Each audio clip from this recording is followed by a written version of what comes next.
नमस्कार, स्वागत है आपका इंडिया न्यूज में उत्तर प्रदेश उत्तराखंड में। और आप देख रहे हैं आज का विशेष कार्यक्रम विकास की बिसात, चुनाव की बिसात, विरासत और विकास। आज जिस तरीके से गोरखपुर में प्रधानमंत्री नरेंद्र मोदी ने गीता प्रेस के शताब्दी वर्ष के समापन समारोह में शिरकत की, इस दौरान पीएम मोदी ने लीला चित्र मंदिर का अवलोकन किया, जहां टेसू के फूलों से बने 675 साल पुराने रामकृष्ण के चित्र को उन्होंने देखा। वहीं प्रधानमंत्री मोदी ने पहली प्रिंटिंग मशीन को भी देखा। इस मौके पर प्रधानमंत्री नरेंद्र मोदी ने गीता प्रेस के मंच से शिव पुराण के नए संस्करण का विमोचन किया। गीता प्रेस के 100 साल के इतिहास में यह पहला मौका है जब कोई प्रधानमंत्री वहां पहुंचा है, जहां उन्होंने संबोधन करते हुए कहा कि इस बार का मेरा गोरखपुर का दौरा विकास भी और विरासत भी की नीति का अद्भुत उदाहरण है। उन्होंने कहा कि गीता प्रेस विश्व का ऐसा इकलौता प्रिंटिंग प्रेस है जो सिर्फ एक संस्था नहीं बल्कि एक जीवंत आस्था है। गीता प्रेस का कार्यालय करोड़ों लोगों के लिए किसी मंदिर से जरा भी कम नहीं है। उन्होंने कहा कि हजारों साल पहले विदेशी आक्रांताओं ने हमारे इतिहास, विरासत, धर्म ग्रंथों में आग लगा दी। वो चाहते थे कि हम अपनी विरासत को भुला दें, लेकिन गीता प्रेस ने ऐसा होने नहीं दिया। इस संस्था ने हमारी विरासत को संभाला और घर घर पहुंचाया। प्रधानमंत्री नरेंद्र मोदी ने क्या कहा, आगे हम सुनाते हैं आपको। शांति पुरस्कार 2021 का सनातन, इसके नाम में भी गीता है और इसके काम में भी गीता है। और जहां गीता है वहां साक्षात कृष्ण है, और जहां कृष्ण है वहां करुणा भी है, कर्म भी है, वहां ज्ञान का बोध भी है और विज्ञान का शोध भी है। क्योंकि गीता का वाक्य है वासुदेवः सर्वम, वासुदेवः सर्वम। सब कुछ वासुदेवमय है, सब कुछ वासुदेव से ही है, सब कुछ वासुदेव में ही है।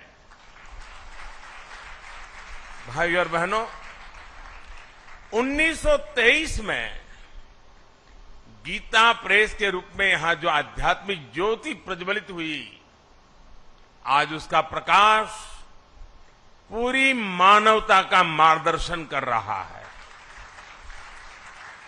मैंने लाल किले से कहा था, और आपको याद होगा, मैंने लाल किले से कहा था कि ये समय गुलामी की मानसिकता से मुक्त होकर अपनी विरासत पर गर्व करने का समय है। और इसलिए शुरुआत में भी मैंने कहा, आज देश विकास और विरासत दोनों को साथ लेकर चल रहा है। आज एक और भारत डिजिटल टेक्नोलॉजी में नए रिकॉर्ड बना रहा है, तो साथ ही सदियों बाद काशी में विश्वनाथ धाम का दिव्य स्वरूप भी देश के सामने प्रकट हुआ है। आज हम वर्ल्ड क्लास इंफ्रास्ट्रक्चर बना रहे हैं, तो साथ ही केदारनाथ और महाकाल, महालोक जैसे तीर्थों की भव्यता के साक्षी भी बन रहे हैं। सदियों बाद अयोध्या में भव्य राम मंदिर का सपना, हमारा सपना पूरा होने जा रहा है। इसके नाम में भी गीता है। नरेंद्र मोदी पहुंचे।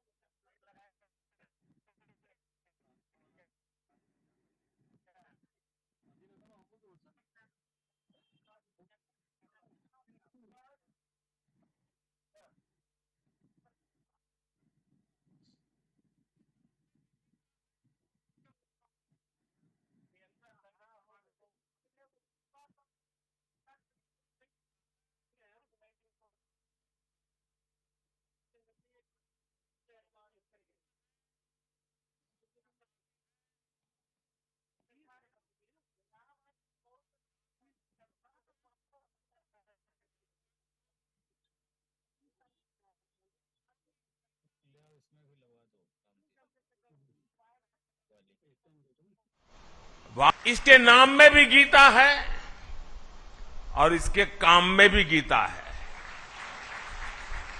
और जहां गीता है वहां साक्षात कृष्ण है, और जहां कृष्ण है वहां करुणा भी है, कर्म भी है, वहां ज्ञान का बोध भी है और विज्ञान का शोध भी। नरेंद्र मोदी पहुंचे हैं, साथ में जिसके बारे में हम आपको सभी सम्मानित जनप्रतिनिधिगण। वहीं इस दौरान पीएम नरेंद्र मोदी ने गीता प्रेस की जमकर तारीफ की। मोदी आगे कहते हैं कि किस तरीके से गीता प्रेस ने विरासत को संभाला और किस तरीके से लोगों को जो है एक रास्ता दिखाने का काम किया। इस दौरान योगी ने भी गीता प्रेस की जमकर तारीफ की। आपको मैं ये बताते चलूं कि किस तरीके से मोदी ने 2024 को देखते हुए विरासत और विकास की बात की और दोनों को एक साथ मिलाकर देश की तरक्की के लिए लोगों से आह्वान किया। हमारे साथ सुषमा खरकवाल जो कि लखनऊ की मेयर हैं वो जुड़ चुकी हैं। सुषमा जी, आपको मेरी आवाज आ रही है? जी आ रही है। सुषमा जी, पहले तो आपको मैं बधाई इस बात के लिए देना चाहता हूं कि लखनऊ से गोरखपुर के लिए वंदे भारत की शुरुआत हो गई है और मैं समझता हूं कि ये बहुत बड़ी उपलब्धि है राजधानी लखनऊ के लिए भी और गोरखपुर के लिए भी। सुषमा जी, ये बताइए कि ये ट्रेन अयोध्या होके जा रही है और जिस तरीके से प्रधानमंत्री नरेंद्र मोदी ने कहा है कि अब जो विकास और विकास को विरासत के साथ लेके चलना है,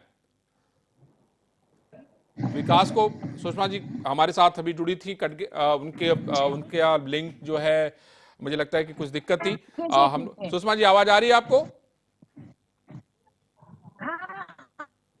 आ रही है। सुषमा जी, मुझे बताइए कि ये ट्रेन वंदे भारत शुरू हुई है, जो ट्रेन अभी वंदे भारत शुरू हुई है जो कि अयोध्या से होकर गोरखपुर जाएगी और गोरखपुर से अयोध्या होते हुए लखनऊ आएगी, क्या कहेंगी आप?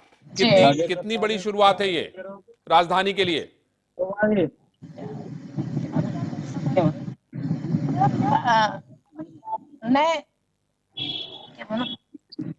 सुषमा जी, अगर आप ट्रैवल कर रही हैं तो गाड़ी रुकवा लीजिए थोड़ी देर के लिए। गति से बढ़ना चाहता है जी। नहीं, ये तो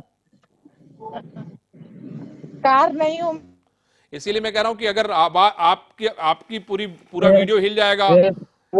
हाँ, इसलिए मेरी रिक्वेस्ट है कि गाड़ी रोक लीजिए और बात करके तब फिर आगे बढ़िए, क्योंकि बहुत महत्वपूर्ण मुद्दे पे हम लोग बात कर रहे हैं। नहीं, सुषमा जी ट्रेन में वंदे भारत रफ्तार का दूसरा नाम है। अच्छा, जी जी। और ये समय की जरूरत है। आध्यात्मिक नगरी अयोध्या को जोड़ते हुए गोरखपुर जा रही है।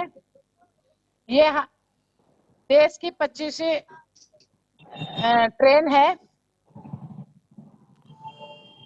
तो कहां कहां स्वागत हुआ आपका? अब आप लखनऊ से निकल चुकी हैं तो कहां कहां स्वागत आपने कराया? लोग आपके इंतजार में खड़े हैं, स्वागत कर रहे हैं हर जगह। नहीं, स्वागत नहीं हुआ हमारा। आप स्वागत कर रही हैं लोगों का, मुझे लगता है। जी, बाहरी मेहमान आए हैं हिंदुस्तान में तो हमारा दायित्व बनता है कि हम तो अभी आप मेहमानों की आवभगत और स्वागत में लगी हुई है, मुझे लगता है ना?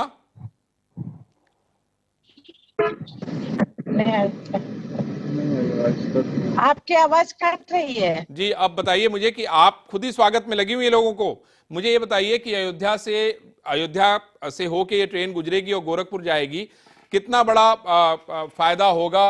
और अगर हम इसको राजनीतिक दृष्टि से देखें सुषमा जी, तो किस तरह से आप इसको देखती हैं? ये हम लोगों का, जनता का, देश का बहुत बड़ा फायदा होगा और जो काम 20 साल पहले होना था वो अब हो रहा है। माननीय मोदी जी के कार्यकाल में काम हो रहा था जो पहले होना था। ट्रेन की रफ्तार, देश की रफ्तार, समय बचेगा तो धन बचेगा। और सुषमा जी की रफ्तार तेज हो जाएगी, मुझे लगता है वंदे भारत की तरह, है ना? अभी 130 किलोमीटर की प्रति घंटा की रफ्तार से जो है ट्रेन जो है ये चल रही है और आने वाले समय में हम वंदे भारत को 160 और 180 भी देखेंगे, जिसका सफल ट्रायल किया जा चुका है। आगे से मेन रोड है, उधर से सीधे हम लोग पहुंचते चौराहे। चलिए सुषमा जी, हम आपसे फिर बात करेंगे। मुझे लगता है कि बहुत ज्यादा दिक्कत है हमारे कनेक्टिविटी में हमारे साथ राजू दास भी जुड़े हुए हैं। राजू दास से बात करते हैं, जो कि एक महंत हैं, संत हैं। राजू दास के पास चलेंगे और उनसे बात करेंगे। राजू दास जी, इंडिया न्यूज में बहुत स्वागत है आपका। बहुत बहुत साधुवाद, बहुत बहुत धन्यवाद आपका। राजू दास जी, ये एक नई शुरुआत हुई है, खासतौर पे लखनऊ से गोरखपुर की जो वंदे भारत है, और मैं देख रहा था कि किस तरीके से लोग उत्साहित हैं, उल्लासित हैं, और जिस तरीके से प्रधानमंत्री नरेंद्र मोदी ने गीता को लेके कहा और जिस तरीके से विरासत और विकास को आपस में जोड़ के कहा, मैं आपसे ये कहना चाहता हूं कि मुझे ये बताइए कि किस तरह से इसको आप देखते हैं।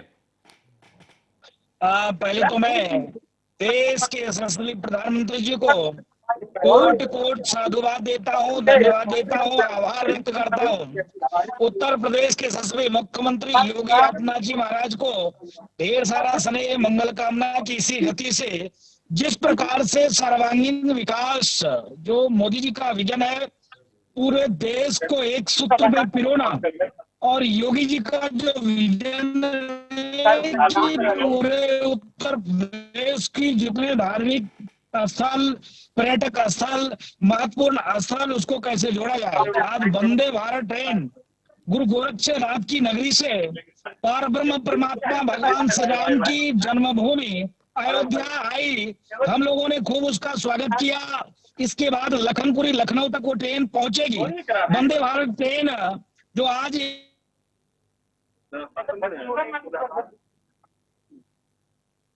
लग रहा है हमारा कनेक्शन। यशस्वी प्रधानमंत्री जी ने हरी झंडी दिखाई। उत्तर प्रदेश में गोरखपुर, अयोध्या और लखनऊ तीनों जो धार्मिक जगह है, इसको जोड़ने का जो काम किया है, तो प्रधानमंत्री जी को ढेर सारा स्नेह, आशीर्वाद। अयोध्या में भव्य राम जन्मभूमि निर्माण कार्य चल रहा है। देश और दुनिया में रहने वाले सभी सनातनियों के मन में यह भाव है कि हम अयोध्या पहुंचे, दर्शन करें, पूजन करें, लेकिन रास्ता किस प्रकार से सुगम बनाने का काम जो मोदी जी ने किया है, उनको ढेर सारा स्नेह। इसके साथ साथ देश के यशस्वी प्रधानमंत्री जी आज गीता धाम गए।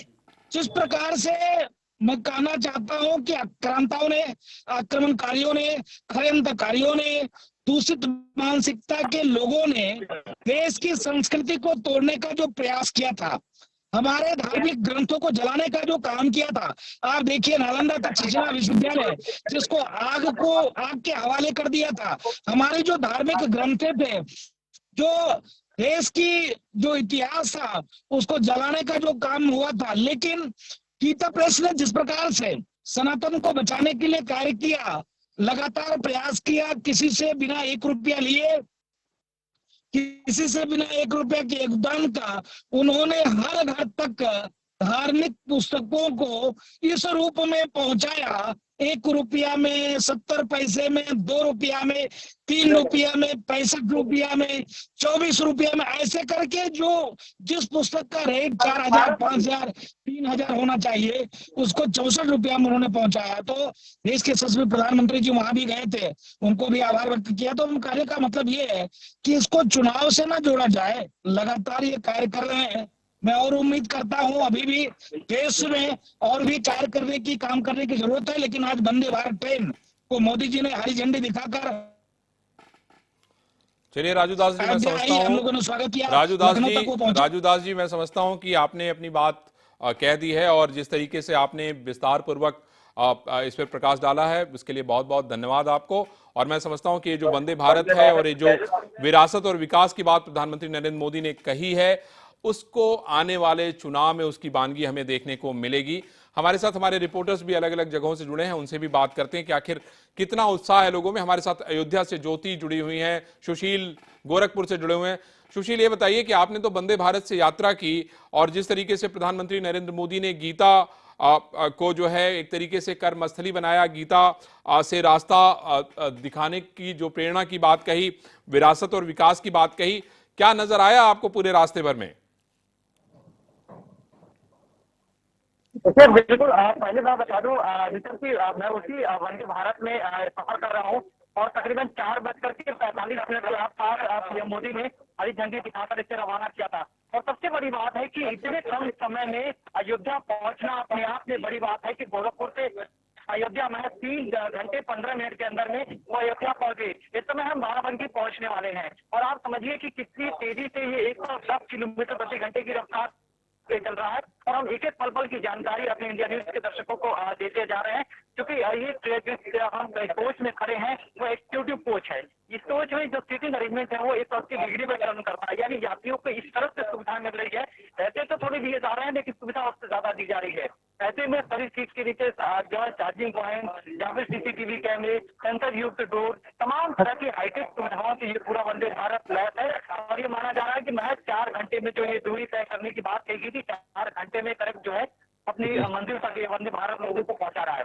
ऐसे में पीएम मोदी ने जहां गीता से संदेश दिया, अपनत्व की बात कही, वहीं दूसरी तरफ वंदे भारत को रवाना करके कहीं ना कहीं लोगों को एक बड़ी सौगात दी है। और सबसे बड़ी बात यह है कि गोरखपुर से चलने के बाद कोई ऐसा जगह मुझे नहीं दिखा जहां लोग खड़े होकर के इस बारिश के मौसम में भी इसका अभिवादन न कर रहे हो, हाथ हिला करके इसका अभिवादन कर रहे थे, बाहर से खड़े होकर के उनके सामने एक ऐसी चीज जा रही थी जो शायद इससे पहले उन लोगों ने कभी नहीं देखी हो। तो कहीं ना कहीं वंदे भारत को लेकर जिस तरह से वेलकम लोग कर रहे थे वो अपने आप में तस्वीरें बहुत कुछ बयां कर रही थी। और निश्चित रूप से आने वाले समय में जिस तरीके से वंदे भारत लोगों को समय पे पहुंचा रहा है, इसी तरीके से समय पर पहुंचाएगा।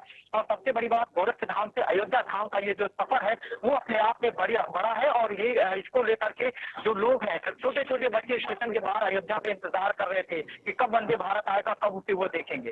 जी ठीक है सुशील, बहुत बहुत धन्यवाद। आप ट्रेन से सफर करके वहां पहुंचे और पूरा जायजा बताइए, क्योंकि देश भी देखना चाहता है कि आखिर वंदे भारत को लेके कितना लोगों में उत्साह है, क्योंकि ये ट्रेन जो है लोगों के दिलों से को कनेक्ट कर रही है। और मैं समझता हूं कि हमारे साथ अयोध्या से ज्योति जुड़ गई।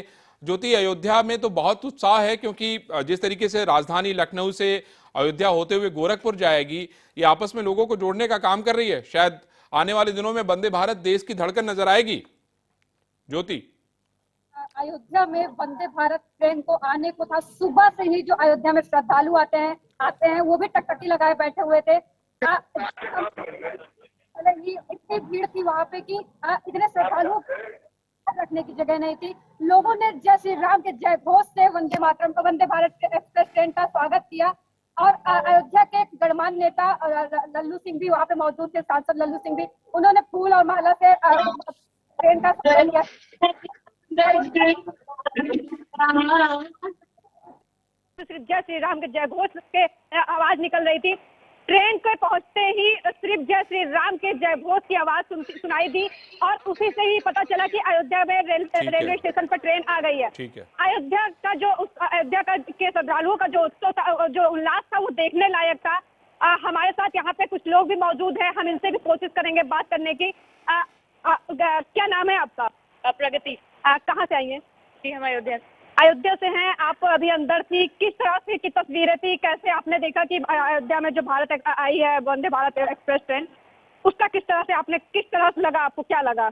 जी, बहुत ही बढ़िया जो सौगात सरकार की अयोध्या को, बहुत बड़ी है कि वंदे भारत एक्सप्रेस अयोध्या में है और अभी अयोध्या का और विकास हो रहा है धीरे धीरे।